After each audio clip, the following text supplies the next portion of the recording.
Breaking news. Breaking news. Breaking news. Sénégal, Conseil des ministres du 11 juin 2025. Merci de rester sur CNN. Breaking news. Breaking news. Le mercredi 11 juin 2025, un conseil des ministres s'est tenu au Palais de la République à Dakar, sous la présidence de son Excellence Bassirou Diomaye Diakhar Faye, président de la République, chef de l'État. Retour sur les principales décisions avec M. Amadou Moustapha Ndiaye Sarr, ministre de la formation professionnelle et technique, porte-parole du gouvernement. Le président de la République, son Excellence Bassirou Diomaye Diakhar Faye, tient tout d'abord à adresser ses vives félicitations aux communautés musulmanes et chrétiennes du Sénégal pour le succès des récentes célébrations de Tabaski. Mois de ferveur spirituelle témoigne de la force de notre dialogue interreligieux, modèle de coexistence pacifique. Le gouvernement est invité à poursuivre son accompagnement pour la modernisation des sites religieux et la facilitation de l'exercice du culte sur l'ensemble du territoire. Le chef de l'État a indiqué sa décision d'instituer annuellement une rencontre nationale avec les guides religieux et les chefs coutumiers. Le chef de l'État a réaffirmé l'engagement du gouvernement en faveur de la souveraineté alimentaire. Face aux pluies abondantes, il a demandé une accélération de la distribution des semences, engrais et matériel agricole, avec une implication renforcée des coopératives communautaires.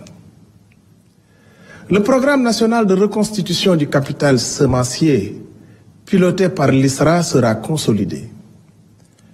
Par ailleurs, les formations professionnelles agricoles seront développées et les lycées agricoles seront renforcés à l'image de l'École nationale supérieure, ainsi qu'à la modernisation des structures comme la SAED, la Sodagri et la Sodefitex.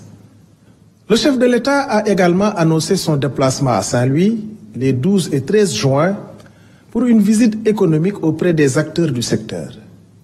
Par ailleurs, il présidera ultérieurement le Conseil supérieur d'orientation agro-silvopastorale. Avec son potentiel maritime exceptionnel, il va finaliser sa nouvelle politique maritime en associant tous les acteurs concernés. Le Premier ministre, M. Ousmane Sonko, veillera à l'amélioration des infrastructures portuaires et à la mise en œuvre d'une stratégie renforcée pour la compétitivité de nos ports.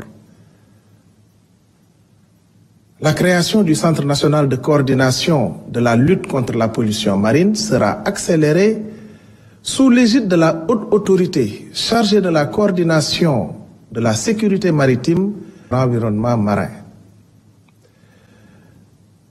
Le secteur touristique, un des piliers de notre économie, fera l'objet d'une réunion interministérielle pour redynamiser son développement avec l'appui de la SAPCO et des investisseurs privés. Le président de la République participera à la conférence sur la Palestine à New York du 17 au 19 juin, puis au sommet de la CEDEAO à Abuja le 22 juin 2025. À l'entame de sa communication, le Premier ministre est revenu sur les conclusions des travaux de la commission de relecture des contrats et conventions de l'État qui ont révélé des dysfonctionnements graves.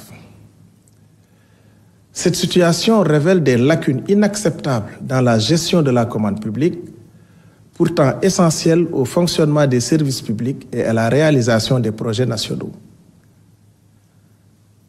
Le chef du gouvernement rappelle avec fermeté l'impératif de respecter scrupuleusement le Code des marchés publics, le Code des obligations de l'administration et la loi sur les partenariats publics-privés.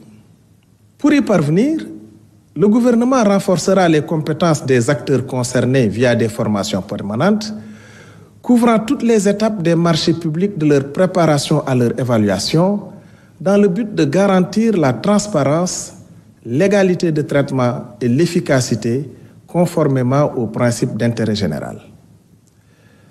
Désormais, la maîtrise de la commande publique sera un critère d'évaluation des responsables des entités publiques et parapubliques. Le Premier ministre a demandé au ministre secrétaire général du gouvernement et au ministre des Finances et du Budget de mobiliser les moyens nécessaires pour ces formations en collaboration avec la DCMP et l'ARCOP. Par ailleurs, le gouvernement agit pour améliorer la prise en charge des urgences hospitalières, pilier de notre politique de santé. Malgré les progrès réalisés, des défis persistent. Manque de ressources, coordination à renforcer, accès aux soins à optimiser.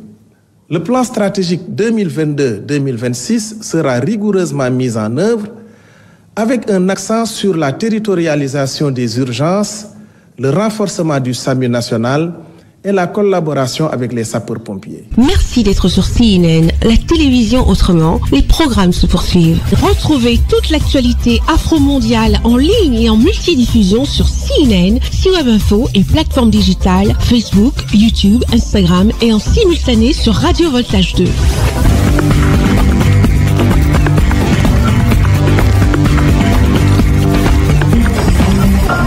Breaking news. Sur CNN.